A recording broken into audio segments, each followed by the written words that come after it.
이제 하나님께서 우리에게 주시는 말씀입니다. 신약성경 마가복음 8장 27절부터 34절까지 말씀, 저와 여러분이 한 절씩 교독합니다.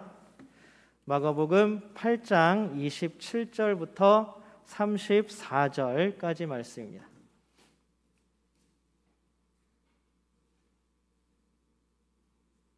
저와 여러분이 한 절씩 번갈아 가면서 읽겠습니다. 마가복음 8장 27절부터 34절까지 말씀입니다. 제가 먼저 27절 읽습니다.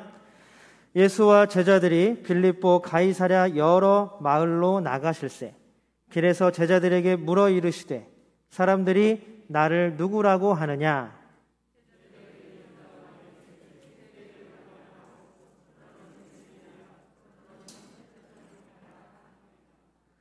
또 물으시되 너희는 나를 누구라 하느냐? 베드로가 대답하여 이르되 주는 그리스도시니이다 하매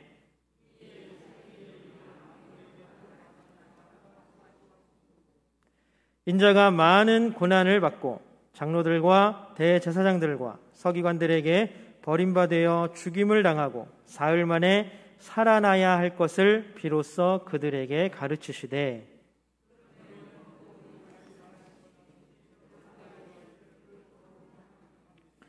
예수께서 돌이키사 제자들을 보시며 베드로를 꾸짖어 이르시되 사탄아 내 뒤로 물러가라. 내가 하나님의 일을 생각하지 아니하고 도리어 사람의 일을 생각하는도다 하시고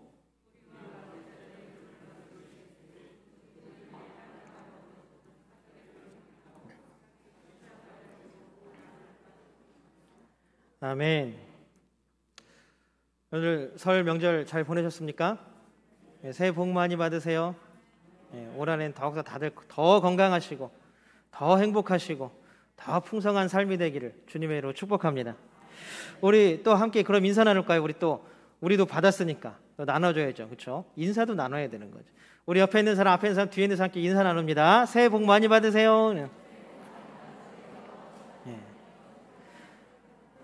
우리 또 한 번 인사합니다. 사랑하고 축복합니다. 아멘.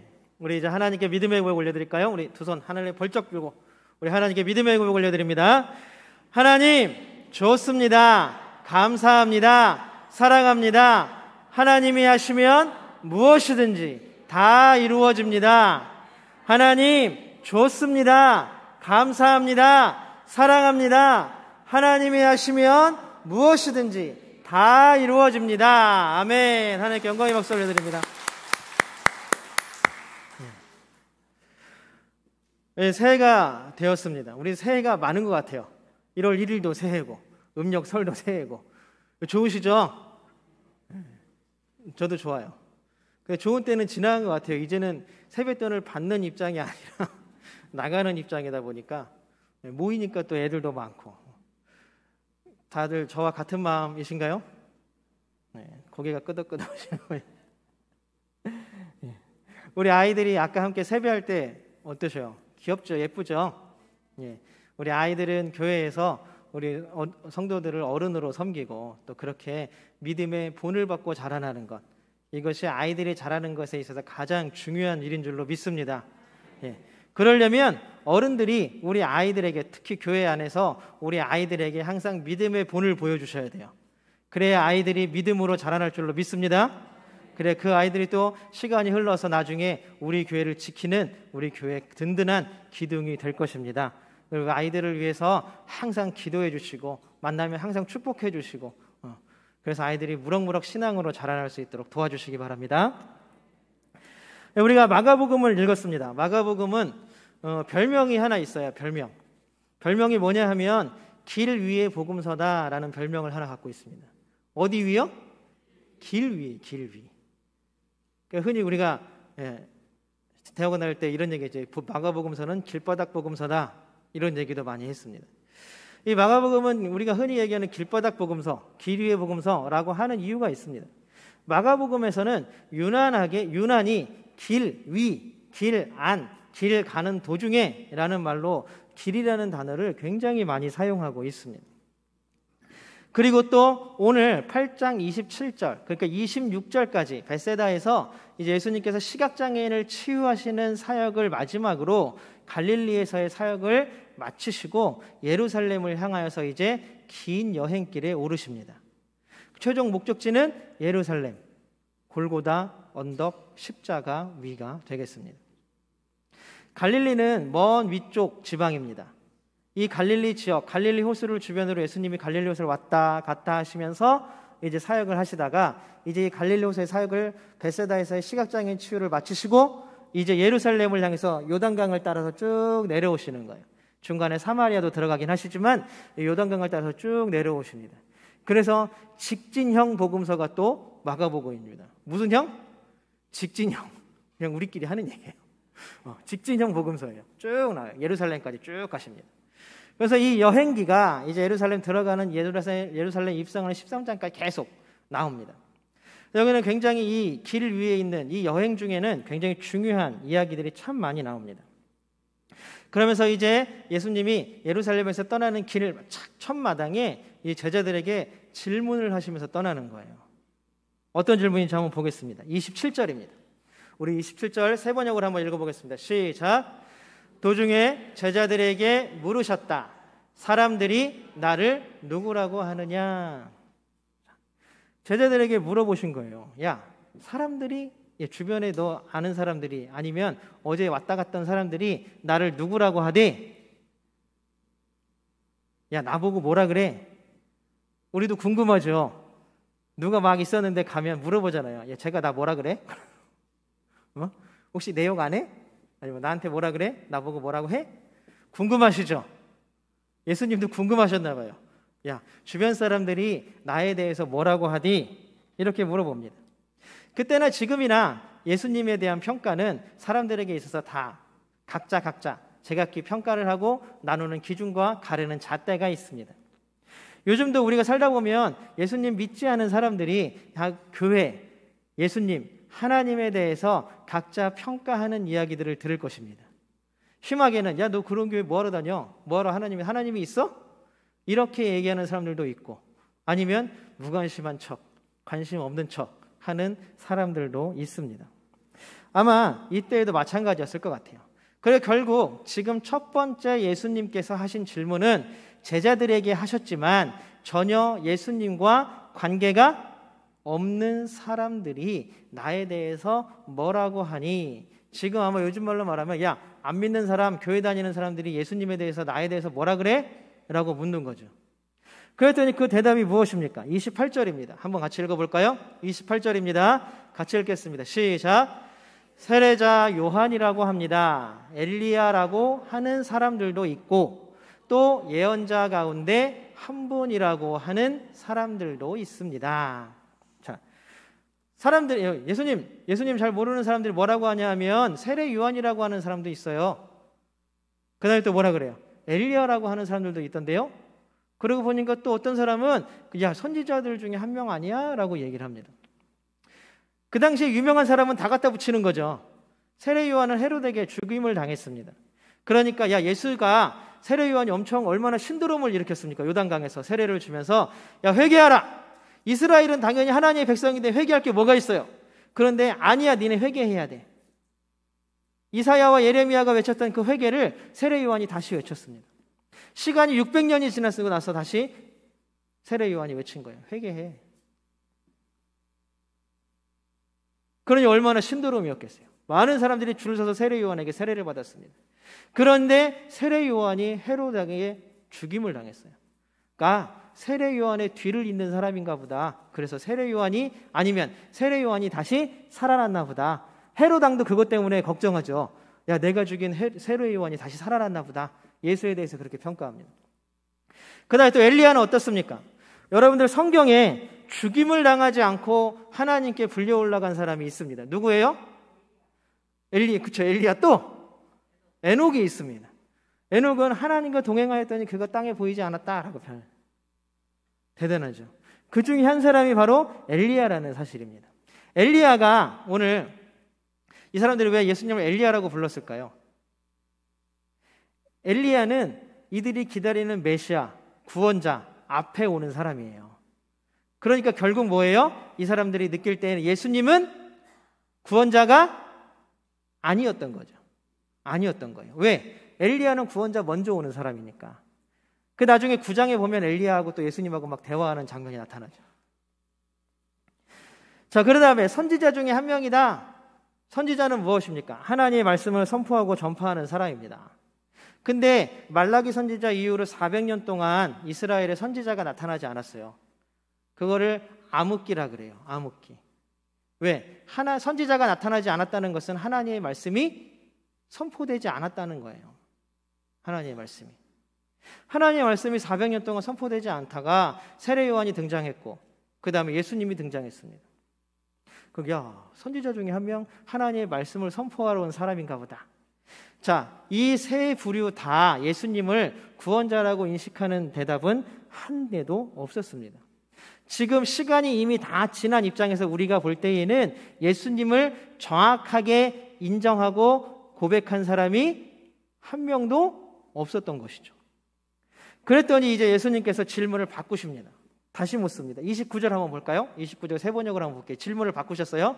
한번 읽겠습니다. 시작. 그러면 너희는 나를 누구라고 하느냐? 사람들이 날 뭐라 그래? 나 좋다 그래? 싫다 그래? 이거에서 바뀐 거예요. 그러면 나를 따라서 여기까지 온 너희들, 예수님을 따르기 위해서 가지고 있었던 모든 직업도 버리고 배도 버리고, 요한은 어느 정도, 사도 요한은 어느 정도 했어요? 아버지까지 버리고. 성경에 나오잖아요. 배에 아버지를 버려두고 예수를 쫓았다. 자기 직업이었던 레위, 세관장이었던 그것까지 다 버리고 예수님을 따라갔습니다. 그렇게 모든 걸 다 버리고 나를 쫓아왔는데 니네는 나를 어떻게 생각하길래 그렇게 나를 쫓은 거야? 너희는 나를 뭐라고 생각해? 나를 누구라고 생각해? 이렇게 있는 겁니다. 세상에서는 교회 하나님 예수를 이렇게 저렇게 막 얘기하지만 지금 믿는다라고 여기 와서 앉아서 예배드리는 여러분들에게도 동일한 질문이 주어진다면 여러분들은 뭐라고 대답하시겠습니까? 예수님이 지금 이 자리에서 여러분들에게 니들은 나를 누구라고 생각하니? 라고 묻는다면 여러분들은 뭐라고 대답하시겠어요? 하나님 아버지? 뭐가 있을까요? 뭐가 있을까요? 아멘. 이게 우리 성전의 베드로의 대답에 그대로 드러나고 있습니다. 우리 29절 나머지 부분 한번 읽어볼까요? 베드로가 대답하는 부분입니다. 같이 읽겠습니다. 시작. 선생님은 그리스도이십니다. 약간 걸리는 게 선생님이라는 표현이긴 한데 어쨌든 라비어, 라보니어 라고 부릅니다.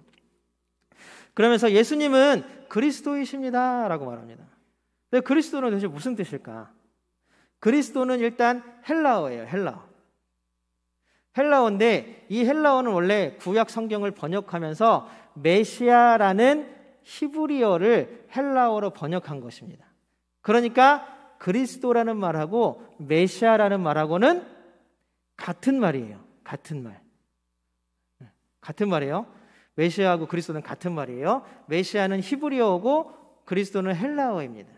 그러면 이 두 가지 같은 말인데 뜻은 무엇이냐? 원래는 기름 부음 받은 사람이라는 뜻이에요. 기름 부음 받은 사람.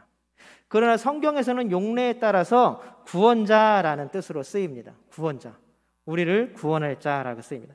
그리스도도 구원자고 메시아도 구원자예요. PPT가 안 나오는지 모르겠네. 어쨌든 그리스도도 구원자고 메시아도 구원자입니다.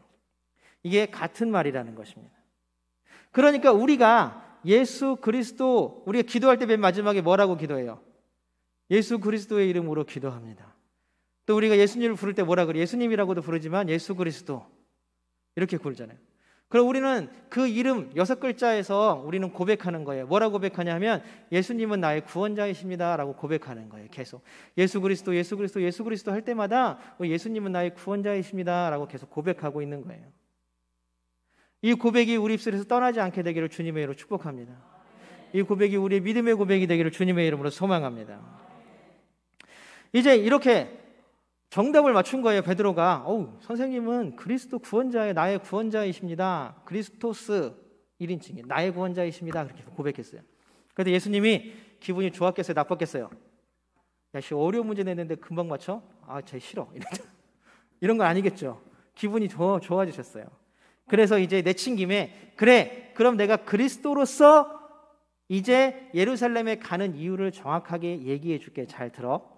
하면서 베드로와 제자들에게 이제 예루살렘에 가면 내가 그리스도로서 무엇을 해야 되는지, 구원자로서 어떤 일을 해야 되는지 말씀해 주십니다. 31절입니다. 우리가 한번 읽어보겠습니다. 깁니다. 같이 읽겠습니다. 시작. 그리고 예수께서는 인자가 반드시 많은 고난을 받고 장로들과 대제사장들과 율법학자들에게 배척을 받아 죽임을 당하고 나서 사흘 후에 살아나야 한다는 것을 그들에게 가르치기 시작하셨다. 구원자라면서요. 좀 이상하죠?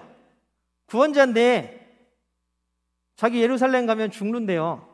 잡혀서 고난받고 고문받고 죽는데요. 어떻게 이럴 수가 있어요? 여러분들 이해가 가셔요? 우리 6.25 전쟁 때 우리를 구원하기 위해서 온 유엔군 각 나라를 한번 보세요. 얼마나 강력한 무기, 우리 약한 우리를 위해서 많은 병력들을 파견하고, 그렇죠? 구원자는 그 정도 돼야죠. 어느 정도 힘이 있어야죠. 근데 구원자라고 그리스도라고 고백했는데 예수님은 그래? 맞아, 내가 그리스도야. 근데 내가 이제 예루살렘에 가면 구원자로서 할 일이 있는데 뭐냐? 내가 잡혀서 고문받고 죽을 거야. 제자들은 이게 뭐예요? 구원자가 죽는데요. 베드로가 너무 화가 난 거예요. 32절에 보면 베드로의 마음이 그대로 드러납니다. 32절 한번 보겠습니다. 32절. 베드로가 얼마나 난폭한 사람인지 나타납니다. 같이 읽겠습니다. 시작. 베드로가 예수를 바싹 잡아당기고 그에게 항의하였다. 베드로가 예수를 바싹 잡아당겼대요. 어떻게 잡아당겼을까요? 사람을 내 앞으로 잡아당기려면 어떻게 해야 돼요? 그 멱살 잡았다는 얘기예요. 좀 전까지만 해도 선생님 그리스도이십니다라고 불러놓고는 제게 화가 나니까 못 견디고 예수님 멱살 잡아갖고 이렇게 끌어당긴 거예요. 그래놓고 이렇게 눈앞에다 대고 말하는 거예요. 어떻게 그럴 수가 있어요? 그러면서 항의하였다라고 말합니다. 여기서 항의하였다라는 말은 헬라어로 에피타마오라는 단어를 사용합니다. 이 에피타마오라는 단어의 원래 뜻은 꾸짖으며 비난하다라는 뜻입니다. 이것들을 다른 데서 이 단어가 쓰인 데를 살펴보니까 마가복음 1장 25절에서 귀신 들린 사람, 귀신을 쫓아내실 때 귀신에게 꾸짖으실 때 에피타마오라는 단어를 쓰세요. 귀신에게 사용하는 단어죠.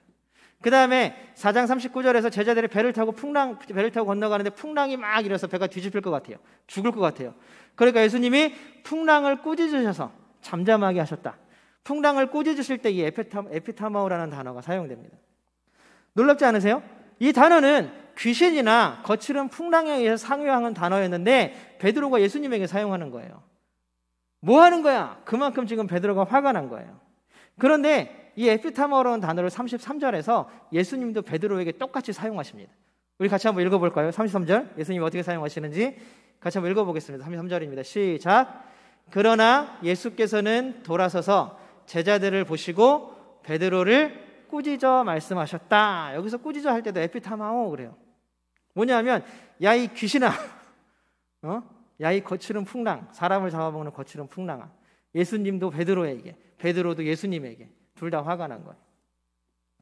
그럼 왜 이렇게 서로 욕하면서 싸우게 됐을까? 그것은 베드로가 구원자 그리스도라는 말의 뜻을 이해하지 못했기 때문입니다. 그럼 과연 우리는 이해했을까요? 베드로가 이해하는 구원자는 예루살렘에 우리가 다 같이 입성하면 예수님이 뭐가 되는 거예요? 왕이 되는 거예요. 여러분 헤롯은 유대인이 아닙니다. 그런데도 유대의 왕이 됐어요. 그래서 유대인들이 환심을 사기 위해서 헤롯 성전을 건축하기 시작했어요. 그리고 그 아내를 유대인 왕가의 공주로 맞이했습니다. 그리고 그 왕권을 지키기 위해서 로마의 황제에게 시간만 나면 쪼르르 달려가가지고 공물을 바치고 예물을 바치고 했습니다. 그래서 얻어낸 게 이스라엘의 왕위였어요. 그러니까 이제 이스라엘은 모욕받은 거예요. 유대인이 아닌데 자신들을 다스리는 왕이 헤롯이 왕이 됐잖아요.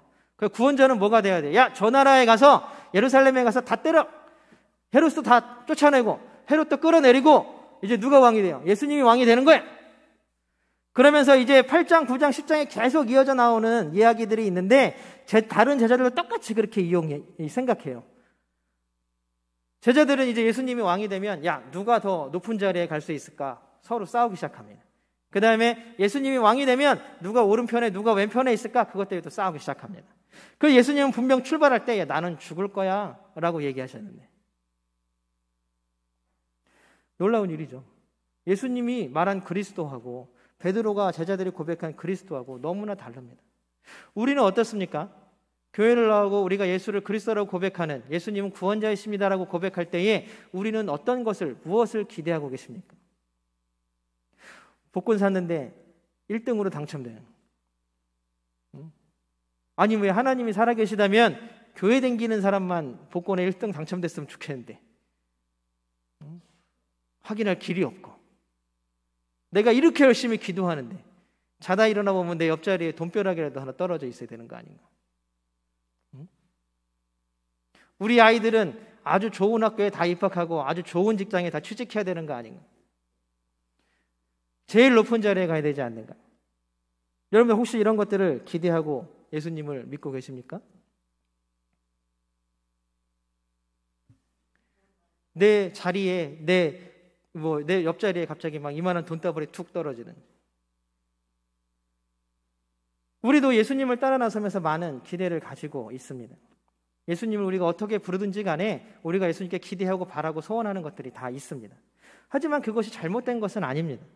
하지만 그것이 우리 지난주에 얘기했던 것처럼 교회의 본질은 아닙니다. 그것은 하나님께서 이루어 주실 수도 있고 그렇지 않을 수도 있습니다. 그러나 더 중요한 것은 뭐냐 하면 바로 우리가 과연 하나님의 뜻에 맞춰 사는가 하는 것이 더 중요하다는 이야기입니다. 지난주에 되게 재미있는 기사를 봤습니다. 보신 분들도 있을 거예요. 여의도 순복음교회라는 교회가 있어요. 다 아시죠? 엄청 큰 교회입니다.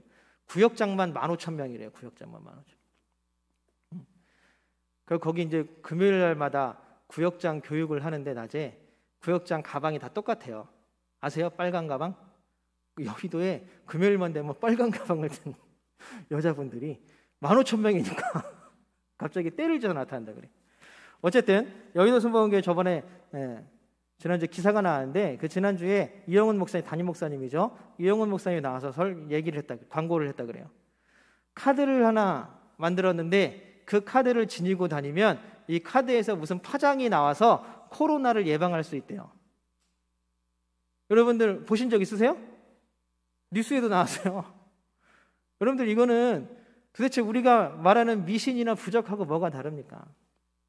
뭐가? 그래서 또 한 번 교회가 온통 요거도 먹는 도가니에 빠지기도 했습니다.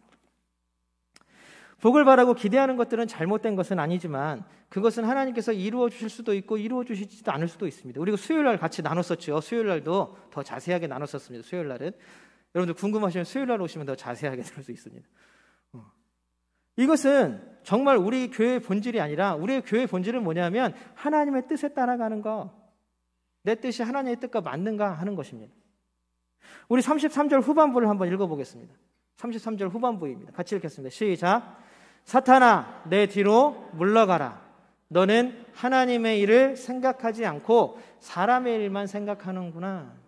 사람의 일을 생각할 수 있습니다. 그러나 그 사람의 일은 하나님의 일에 속해 있어야 합니다. 그것이 바로 하나님의 뜻을 따르는 것입니다. 오늘 그러면서 그리스도인들은 어떻게 해야 되냐 하면 예수님께서 말씀하신 대로 사탄아, 내 뒤로 물러가라 라고 말합니다. 예수님 앞에 가로막고 있으면 뭐예요? 사탄이에요. 하나님 앞에, 예수님 앞에 가로막고 있으면 사탄이에요. 그럼 사탄이 아니고 예수님의 제자이고 예수님을 따르는 그리스도인이라면 어떻게 해야 돼요? 오늘 예수님 말씀처럼 내 뒤에. 오늘 이 안에 헬라어로 뭘 사용하냐 하면 오피소무라는 단어를 사용합니다. 오피소무. 이거를 그냥 직역하면 뭐가 되냐면 내 뒤에 라는 뜻이에요. 내 뒤에. 내 뒤로 와. 이거예요. 앞에 가지 말고 내 뒤로 와. 예수님 뒤에서 예수님 가시는 길을 그냥 따라가면 되는 것입니다. 그렇다면 예수님을 따른다는 것은 도대체 무슨 말일까요? 우리 34절을 한번 읽어볼까요? 34절입니다. 같이 읽겠습니다. 시작. 나를 따라오려고 하는 사람은 자기를 부인하고 자기 십자가를 지고 나를 따라오너라. 예수님을 따르는 길은 지금 우리가 가는 길이잖아요. 그렇죠? 그럼 어떻게 따라가야 하는지 두 가지가 나왔어요. 뭐냐면 첫 번째는 자기를 부인하고입니다. 자기를 부인한다는 얘기는 자기가 없다는 얘기예요. 무언가를 따라가는 사람은 내 길이 없는 거예요. 내 앞에 가는 사람을 따라가는 거예요. 여러분, 얘는 군대에서 옛날에 야간행군을 했습니다. 야간행군 새벽 3시쯤 되는데 막 걸어가는데 재밌어요. 군대를 가면 행군을 해보면, 해보신 분들은 알겠지만 앞사람 발만 보고 가요. 지치고 힘들면. 처음에야 막 떠들고 막 앞에 사람이 이야기하고 하는데 지치면 한 새벽 3시쯤 되면 앞사람 발만 보고 갑니다. 근데 더 재밌는 게 뭐냐면 한 사람이 논두렁으로 빠지잖아요. 그럼 그 뒤에 따라가는 사람이 다 빠져요. 왜냐면 발만 보고 가니까. 재밌어요. 내 길이 없는 거예요. 따라가는 사람은 내 길이 없어요. 앞서가는 사람만 계속 바라보고 그걸 그냥 계속 따라가는 거예요. 그게 바로 자기를 부인하고 입니다. 자꾸 내 길을 주장하고 내 뜻을 주장하고 내 일을 주장하면 오늘 예수님께서 말씀하시는 것처럼 사탄아예요. 사탄아. 그런 예수님의 제자는 뭐예요? 내 뒤에. 제 뒤에가 아니라 예수님의 뒤에, 하나님의 뒤에 서는 것을 말하는 것입니다. 그리고 자기 십자가. 우리 흔히 그런 게 있죠. 막 낫지 않는 병이나 뭐 이런 거, 아이고 이거 내 십자가지 뭐. 그런 건 십자가가 아니에요, 여러분. 십자가는 무엇입니까? 단적으로 고통과 고난과 죽음의 상징입니다. 그러면 예수님으로 더 크게 확대하면 십자가의 의미는 더 크게 됩니다. 뭡니까? 자신의 목숨까지도 내어줄 만큼 큰 사랑이 바로 십자가입니다. 우리도 그런 십자가를 지라고 예수님께서 말씀하고 계신 것입니다. 다른 사람들을 위해서 내 생명까지도 내어줄 수 있는 그 십자가, 지금 우리는 지고 있습니까? 예수님도 자신의 뜻을 어필했던 적이 있습니다. 겟세마네, 우리가 나중에 또 볼 기회가 있겠지만 겟세마네 기도를 한번 생각해 보세요. 예수님께서 뭐라 그래요? 주님, 이 잔이 내게서 지나가게 해주세요. 이거는 예수님 뜻이잖아요. 나는 도저히 자신이 없어요. 하나님, 예수님도 그렇게 기도했다니까요. 이 고난이, 이 잔을 나는 도저히 받을 수가 없어요. 이거 지금 지나가게 해주세요. 지나가게 해주세요. 예수님의 뜻입니다. 사람의 일입니다. 그런데 예수님의 기도가 위대한 게 뭐냐 하면 그 뒤에 한 줄이 더 붙죠. 뭐라 그러십니까? 그러나 내 뜻대로 마시고 누구의 뜻대로? 아버지의 뜻대로 되기를 원합니다. 이 한 줄이 이 기도를 너무나 위대하게 만든 거예요. 우리도 하나님 앞에 우리의 뜻을 이야기할 수 있고 우리의 뜻을 어필할 수 있고 우리가 바라는 것들을 하게 기대할 수 있어요. 하지만 그 모든 것들이 다 하나님의 뜻 안에 들어가 있어야 하고 하나님의 뒤에서 따르는 그 길 안에 있어야 한다는 사실입니다. 이것이 바로 그리스도인으로서 우리가 가야 할 길입니다. 우리 모두가 하나님께서 앞서가시고 예수님께서 앞서가신 그 길을 따르는 사람들이 되기를 소망합니다. 저희 큰아이가 6학년인데 여기 전주에서 입학을 했어요. 덕일초등학교라고. 1학년을 거기서 다녔는데 입학식 때 제가 쫓아갔어요. 갔더니 이제 거기는 입학식 날도 급식을 주는 아주 좋은 학교더라고요. 갔는데 이제 막 선생님이 막 교실에서 막 얘기하고 엄마들은 이제 저도 막 창문으로 바라보고 있는데 조금 이제 점심시간이 되니까 아이들을 이제 복도에 줄을 세워요. 급식실을 가는 거예요. 급식실을. 두 줄로 서서 짝 손을 꼭 붙잡고 맨 앞에 누가 서요? 선생님이 서죠. 그러니까 선생님이 하는 말이 뭐냐면 아이들을 딱 돌아보면서 딴 데 한눈 팔지 말고 딴 사람 쳐다보지 말고 선생님 등만 보고 따라와야 돼요. 아이들이 긴장한 표정이 역력해요. 안 가봤잖아요. 급식실. 처음 가면 되잖아요. 그러니까 진짜 눈이 선생님 등에 딱 꽂혀가지고 거기만 절절절절절 따라가는 거예요. 그래서 급식실에 딱 도착해서 식당에 딱 앉아야 그 다음에 아이들이 표정이 풀리더라고요. 그 아이들은 그곳에서의 삶을 누구에게 맡긴 거예요? 선생님께 맡긴 거예요. 자기가 화장실을 가고 싶고 자기가 친구하고 떠들고 싶고 아니면 밥 먹기 싫어도 그 모든 삶들을 거기서의 삶들을 학교에서 삶들을 누구에게? 선생님께 매어 맡긴 거죠. 졸졸졸졸 따라가는 삶. 우리도 이런 삶이 되기를 주님의 이름으로 소망합니다. 사랑하는 성도 여러분, 우리는 하나님께 바라고 기대하는 것들이 분명히 있습니다. 그 바람과 기대를 하나님께서 이루어 주시기를 주님의 이름으로 축복합니다. 그러나 우리의 바람대로 그것이 이루어지지 않을 때도 있습니다. 그것은 어쩌면 하나님의 뜻 밖에 있는 것이기 때문일 수도 있습니다. 그러니 여러분들 실망하지 마시고 하나님의 뜻을 따라 한 걸음 한 걸음 그 뒤에서 예수님 가신 그 길을 사랑의 십자가를 지고 따라가는 모든 성도들이 되기를 주님의 이름으로 소망합니다. 예수님께서 앞서가시니 아까 우리 군인들처럼 논두렁에 빠질 일도 없습니다. 우리가 지치면 예수님께서 팔을 뻗어 우리를 일으켜 주실 것입니다. 그것도 못하면 아마 예수님도 우리 옆에서 같이 쉬어주실 것입니다. 그렇게 한 걸음 한 걸음 우리 하나님 나라를 향하여서 예수 그리스도의 뒤를 따라 사랑의 십자가를 지고 온전히 전진하는 우리 모든 선영교회 성도님 되시기를 주님의 이름으로 축원합니다.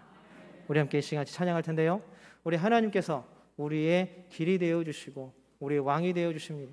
우리의 그리스도가 되어주시고 우리의 구원자가 되어주실 줄로 믿습니다. 하나님이 우리와 함께 하심으로 놀라운 일들이 우리 가운데 일어나기를 주님의 이름으로 소망합니다.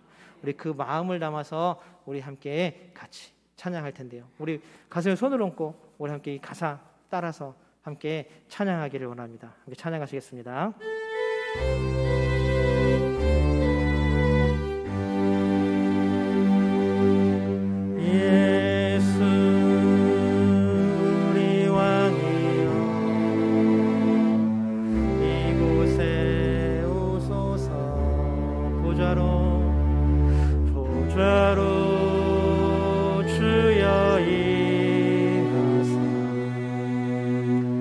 찬양을 받아 주소서. 주님을 찬양하오니 주님을 경배하오니 왕이신 예수여 오셔서 좌정하사 다스리소서. 예수 우리 왕이여, 예수 우리 왕이여, 이곳에 오소서. 보좌로 주여 임하사 찬양을 받아 주소서. 주님을 찬양하오니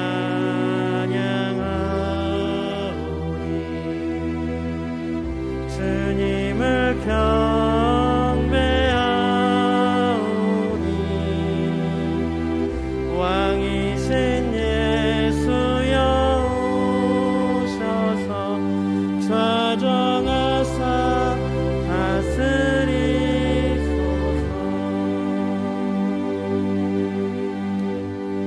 사랑의 하나님 감사합니다. 우리의 삶들을 온전히 이끌어 가시고 보호하시는 하나님, 우리가 온전히 하나님의 뒤를 따라 살아가는 그리스도인이 다 되게 도와 주시옵소서. 우리의 고백과 우리의 믿음이 예수님의 등을 따라 한 걸음 한 걸음 그 길을 쫓아 살아가는 삶이 되게 하여 주시옵소서. 놀라운 하나님의 일들을 기대합니다. 놀라운 하나님의 뜻이 이루어지기를 기대합니다. 하나님, 나를 사용하여 주시옵시고 하나님, 그 길에서 그 뜻 끝에서 벗어나지 않는 우리가 될 수 있도록 하나님 보호하시고 함께하여 주시옵소서. 이번 한 주간의 삶들도 하나님 기대합니다. 하나님 주실 은혜를 기대합니다. 하나님 우리에게 베풀어 주실 복을 기대합니다. 하나님 우리와 동행하여 주시옵시고 우리의 손 붙잡아 이끌어 주시옵시고 온전히 하나님께서 마련하신 하나님 나라가는 그 길을 온전히 걸어가는, 뚜벅뚜벅 한 걸음 걸어가는 우리 모두가 될 수 있도록 은혜 베풀어 주시고 인도하여 주시옵소서. 이제는 구원의 주 예수 그리스도의 은혜와 사랑의 주 하나님의 긍휼하심과 평화의 주 성령님의 함께 하시며 은혜 베풀어 주시고 사랑으로 채워 주심이 이 시간 예수 그리스도의 등 뒤를 따라 온전히 나 자신의 길 없이 예수님의 길을, 사랑의 십자가를 지고 따르기를 원하고 다짐하고 결단하는 우리 모든 선연교회 성도들 머리 위에, 그 자녀들과 그 모든 가족들 위에, 또 하나님 삶의 터전과 일터와 학업 위에 계획하고 꾸미는 모든 인생의 계획들 위에 살아가라고 주신 이 나라와 이 땅과 이 민족 위에, 하나님 만드신 온 피조 세계 위에 지금부터 영원토록 함께 하시기를 주님의 이름으로 간절히 축원하옵나이다. 아멘.